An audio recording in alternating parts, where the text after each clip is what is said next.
Bueno, vamos a hacer un conversatorio sobre el tema ¿por qué tuvimos dictadura y no socialismo?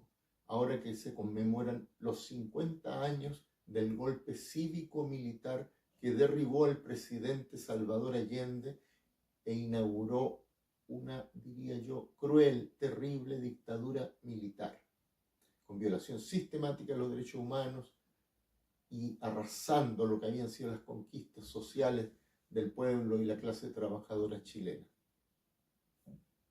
Lo primero que tenemos que pensar, y no es casualidad que lo haya dicho así, esta fue una dictadura cívico-militar.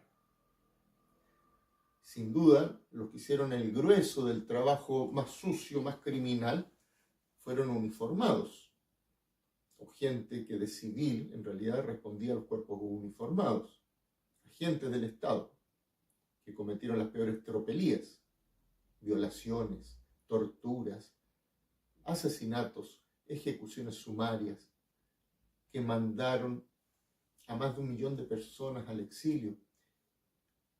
Pero no fueron solamente militares.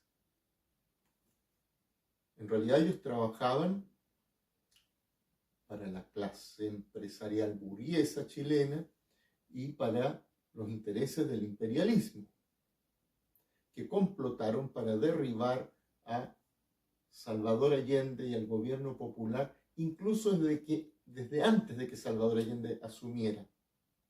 Y sin embargo, prácticamente no hay civiles en prisión o condenados por las causas de las graves violaciones a los derechos humanos. Hay que decir que incluso los militares son poquitos, menos de un centenar, cuando sabemos que fueron un par de miles, por lo menos, los que estuvieron directamente implicados en los crímenes. Esta gente ha gozado de la impunidad, de trenzas, de silencio, de pactos para no decir nunca la verdad. Hay que recordar que recién después de 50 años se condenó a los militares que asesinaron brutalmente al que era el jefe de gendarmería de la época. Recién ahora, después de 50 años de impunidad, se ha condenado a los asesinos y torturadores de Víctor Jara, el gran cantante chileno, un artista mítico a esta altura, dramaturgo, un gran creador, y a Litre Quiroga, ambos comunistas. Litre Quiroga era el jefe de gendarmería. Ambos fueron asesinados, como tantos otros miles de personas, sin juicio alguno. Pero recién después de 50 años hay un veredicto de la justicia que condena a los criminales a 50 años en la cárcel, 25 por el delito de secuestro calificado, 25 por el delito de asesinato. Y quizás por una vez las penas son relativamente importantes porque son dos casos muy connotados. Cuando se ha tratado de obreros, campesinos, jóvenes de familias sin influencia, muchas veces todo ha quedado en impunidad. Ni siquiera después de 50 años se condenan los hechores porque se amparan en su pacto de silencio. Pero volvamos al tema que hoy día nos convoca. La victoria de Salvador Allende y de la Unidad Popular no cayó de la nada. Fue el resultado de varias décadas, que algunos retrotraen incluso a los años 20 en Chile, de construcción de un movimiento obrero y popular cada vez más empoderado. Destacan dos partidos de trabajadores, el Partido Comunista y el Partido Socialista. El Partido Socialista, del cual Salvador Allende era uno de sus más destacados líderes. En la elección anterior a la del 70, que fue la elección de 1964, se encendieron las preocupaciones de la gran burguesía chilena y de los Estados Unidos preocupados de que no se fuera a repetir una nueva experiencia como la Revolución Cubana, cuando las encuestas empezaron a dar como ganador a Salvador Allende, las encuestas privadas, las verdaderas, no las que se usan en campaña electoral. Y entonces había 3 candidatos importantes en ese momento. El propio Salvador Allende, por la Alianza Comunista Socialista, Eduardo Frei Montalva, por el Partido Demócrata Cristiano, y Julio Durán, por la derecha. Julio Durán era miembro del Partido Radical, de su ala más reaccionaria. Y entonces los Estados Unidos empezaron a tomar cartas sobre el asunto. Primero, presionaron para que la derecha restara su apoyo a Julio Durán, de tal manera que se hiciera un amplio frente anticomunista, todos detrás de Eduardo Frei, para impedir la victoria de la izquierda. Hubo una intervención directa, además, con generoso financiamiento de la campaña de Frei, pero financiamiento venía de la CIA, pero encubierto como donaciones de particulares, y lanzaron además una campaña del terror, bastante burda, pero hasta con anuncio en las radios, en que decían que si ganaba Allende, los comunistas iban a llevar a los niños pequeños arrebatándoselos a sus madres para Cuba, para adoctrinarlos, que los tanques soviéticos iban a entrar en La Moneda, pegaban cartel en las calles. Hay que decir que los sectores más atrasados del pueblo chileno, esa campaña en la época tuvo un efecto. Pero además, con la retirada de Julio Durán, el grueso del voto conservador de derecha se volcó hacia Eduardo Frei. Julio Durán sacó menos del 5% de los votos, porque él persistió en su campaña, aunque ya estaba claro que no tenía ninguna posibilidad. Y Frei ganó bastante holgadamente. Y además la democracia cristiana obtuvo una mayoría en el Congreso, de tal manera que tenían la presidencia y un Congreso favorable. Sin embargo, a pesar de sus promesas populistas, a pesar de sus consignas de la Revolución Libertad, la promesa que íbamos a llegar al socialismo comunitario, incluso de una cierta fraseología antiimperialista de la democracia cristiana, no consiguieron parar la radicalización que vivía la sociedad chilena hacia la izquierda. Hubo una oleada de tomas de terreno de las familias que estaban sin casa, el grave problema habitacional que hoy día también tenemos, y las familias pobres veían como una alternativa tomarse un terreno colectivamente con muchas otras familias. Hubo muchas protestas estudiantiles, se inició la lucha por la reforma universitaria. Todo eso, el gobierno demócrata cristiano intentó solucionarlo, respondió con una fuerte represión policial que dejó muchos muertos. Por tanto, el gobierno de la DC empezó a perder mucho de las esperanzas de transformación que tenía la gente, manteniendo, sin embargo, un electorado duro. Pero además la reforma agraria que inició el gobierno demócrata cristiano, a pesar de todas sus limitaciones, enfureció a la oligarquía chilena.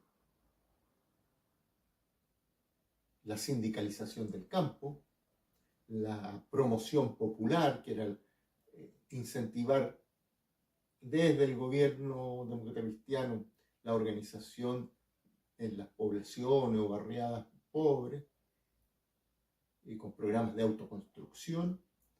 Todo eso defraudó lo que esperaba la derecha del gobierno de Frei.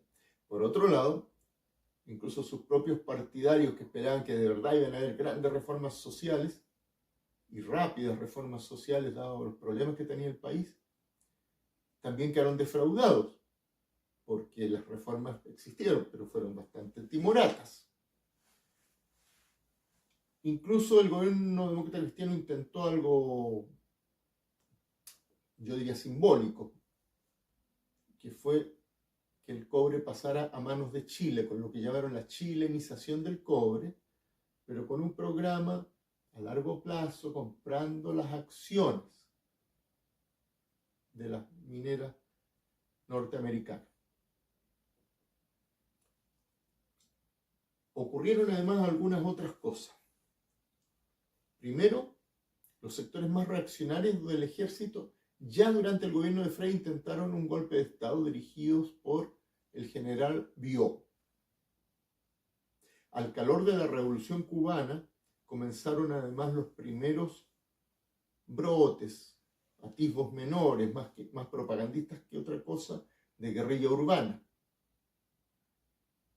ejecutados por varios grupos, entre los cuales el que se hizo más conocido en ese entonces fue el MIR, que por entonces ya tenía influencia en algunos lugares como la Universidad de Concepción.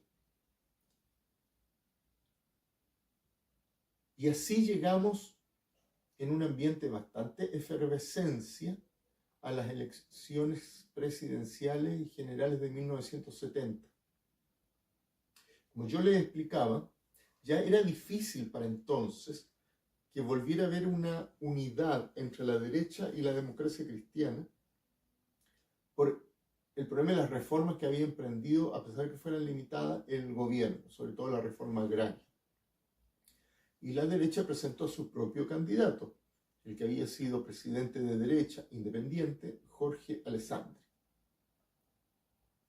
sin tener disposición de bajarlo. La democracia cristiana presentó un candidato de su sector fundador, que venía desde la antigua Falange, pero del ala izquierdista, Radomiro Tomic. Y la Unidad Popular, que era el nuevo frente a izquierda que congregó el Partido Socialista, el Partido Comunista, y a una serie de otros partidos, quizá el más importante de los cuales era el Partido Radical, cuya la derecha ya no estaba en el partido, y además se unieron finalmente sectores de la democracia cristiana que se habían salido por la izquierda, el MAPO entonces. Después también saldría la izquierda cristiana. Toda esta gente fue la coalición que llegó al gobierno con Salvador Allende, la Unidad Popular. De lejos, los dos partidos más importantes eran el Partido Socialista y el Partido Comunista. Estos partidos tenían divergencias históricas entre ellos.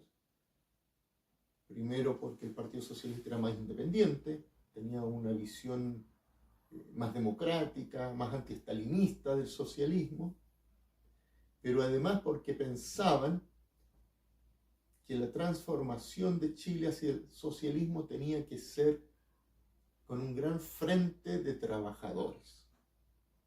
El Partido Comunista, en cambio, en realidad hablaba de socialismo, pero lo veía con una perspectiva lejana y pensaban que la tarea para Chile en ese entonces era más bien una unidad antiimperialista, antimonopólica y antioligárquica. Y ellos incluso no estaban muy entusiasmados con llevar a Allende nuevamente, que ya había perdido elecciones anteriores, como candidato a la presidencia. Lo ideal para ellos hubiera sido un candidato incluso más de derecha dentro de este frente, pero eso no fue posible. Allende para entonces ya era un gran líder, un gran tribuno popular que sobrepasaba su popularidad muchísimo a la de su propio partido, el Partido Socialista.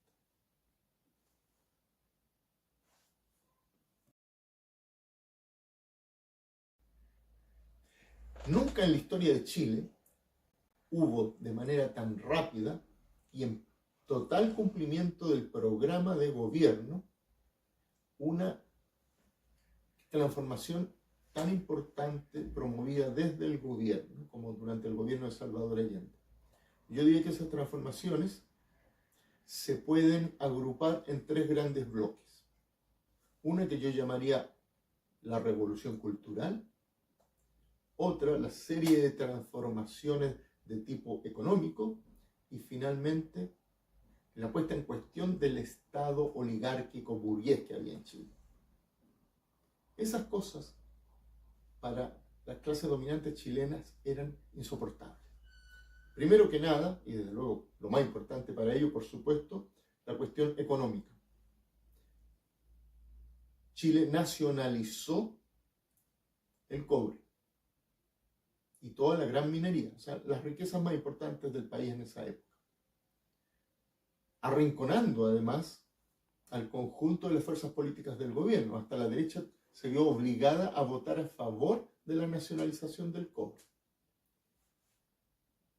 Pasaron a manos estatales los grandes monopolios extranjeros, como la compañía de teléfono, la práctica totalidad de la banca y una serie de empresas que estaban en la lista del programa de la Unidad Popular también fueron nacionalizadas, estatizadas.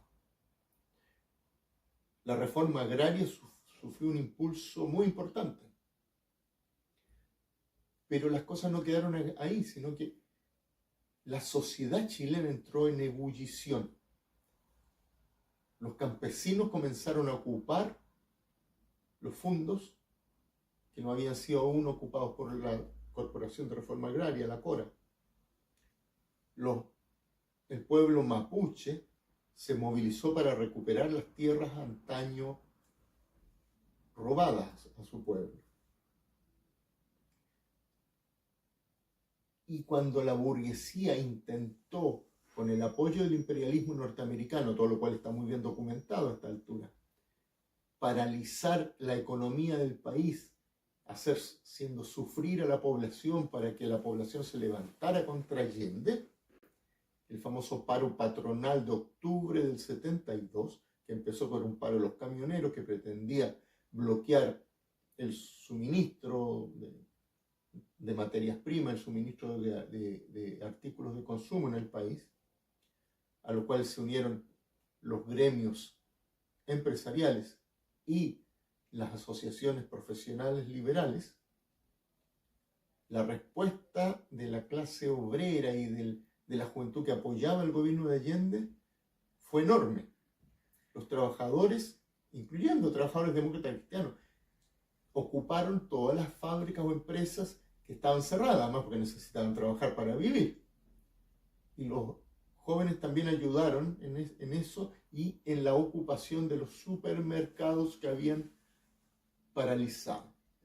De tal manera que cuando terminó derrotado el paro patronal, el gobierno había intervenido a petición de los trabajadores, nombrando interventores que dirigían estas empresas junto con los trabajadores.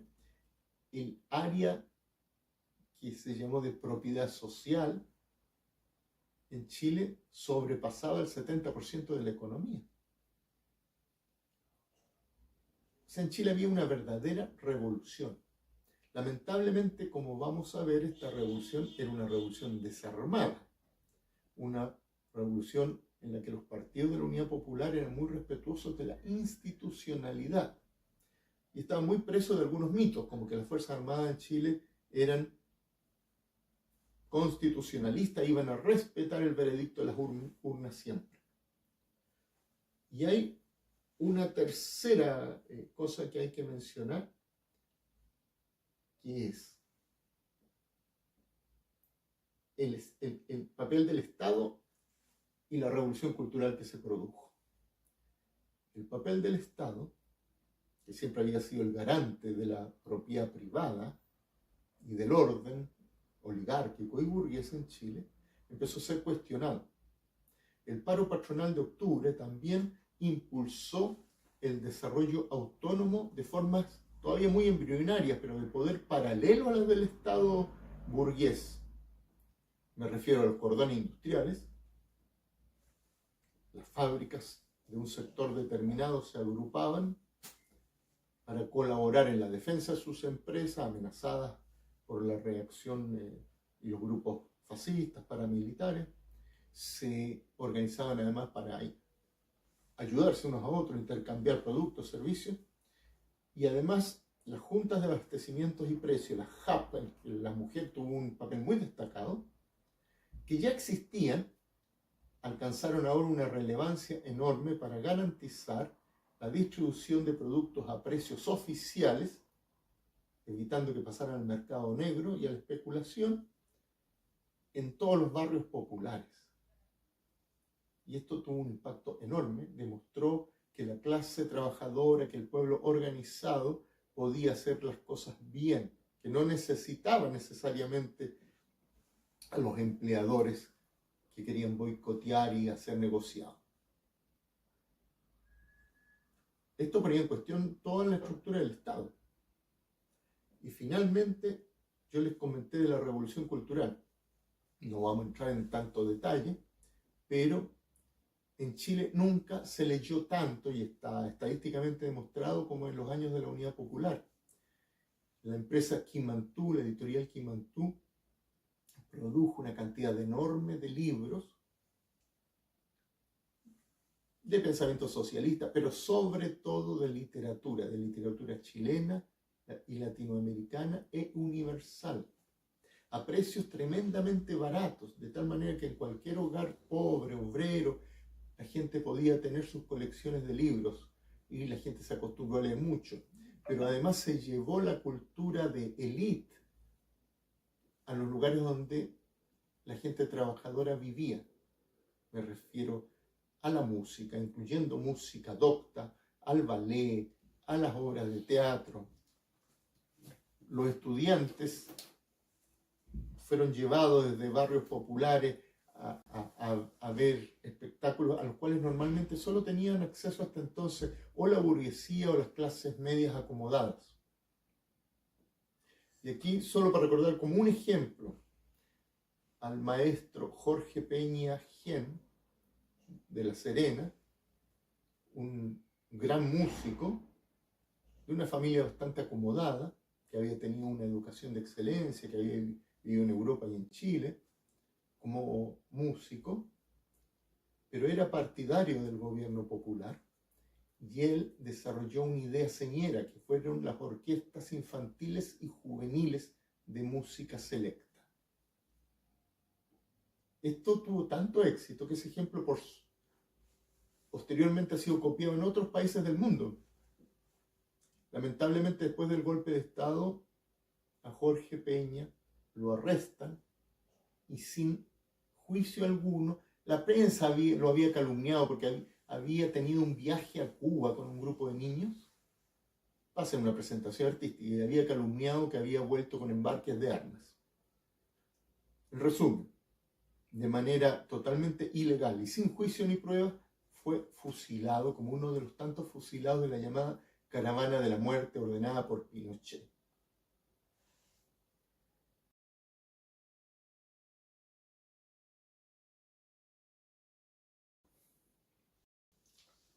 Hablábamos que la revolución chilena, porque hubo en esos años un proceso revolucionario, que en parte fue impulsado desde el gobierno con su programa, pero en gran parte fue sobrepasado con creces por la propia capacidad de movilización, de organización, de inventiva popular. Pero yo les decía, fue una revolución desarmada. En realidad, la izquierda, el pueblo partidario de Salvador Allende, estaba maniatado porque no tenía cómo defender al gobierno en caso de un golpe de Estado. Aún así, los golpistas demoraron bastante en estar seguros de que se podían atrever a dar el golpe. Entre otras cosas porque hay testimonios de que cuando Allende fue electo, hubo vivas en los cuarteles militares por parte de los soldados. Pero siempre en estos casos, las instituciones militares en cualquier lugar del mundo tienen una dura cadena que maniata al inferior de tomar decisiones propias, la disciplina militar. Y eso no se rompe fácilmente. La única manera que se rompa es que, además de tener simpatías por el gobierno en caso de un golpe, vea que hay una fuerza militar capaz de enfrentar ese golpe. Eso no se dio en el caso chileno. Ya antes de que Salvador Allende asumiera, los Estados Unidos, la Central de Inteligencia, los grupos de ultraderecha, intentaron maniobras, yo diría casi desesperadas, para impedir que el Congreso Pleno designara a Salvador Allende como presidente. Salvador Allende no había obtenido la mayoría absoluta, o sea, no tenía el 50% más uno de los votos, tenía un poco más de un tercio.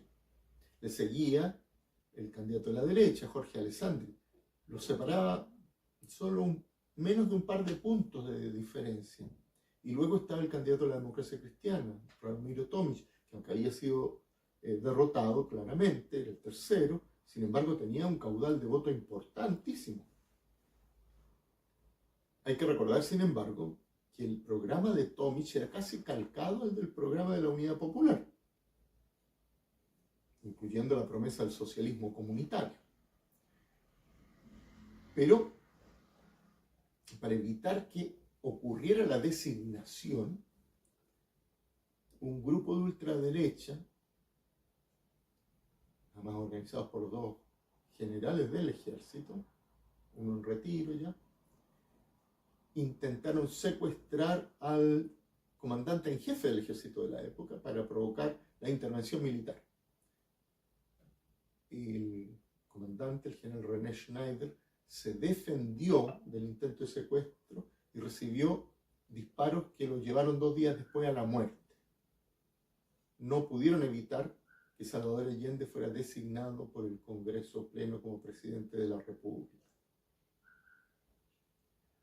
Y después se siguieron sucediendo actos similares. Por ejemplo, el edecán naval de Salvador Allende fue asesinado también por un comando de la extrema derecha, de Patria y Libertad y la brigada de Roland Domatus,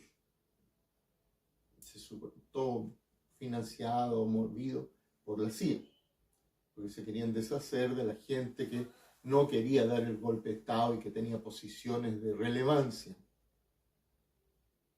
Y entonces hay una tercera cosa bien importante. Los que llevaron la delantera en la preparación del golpe de Estado y en arrastrar a los demás fueron los de la Marina, la Armada de Chile.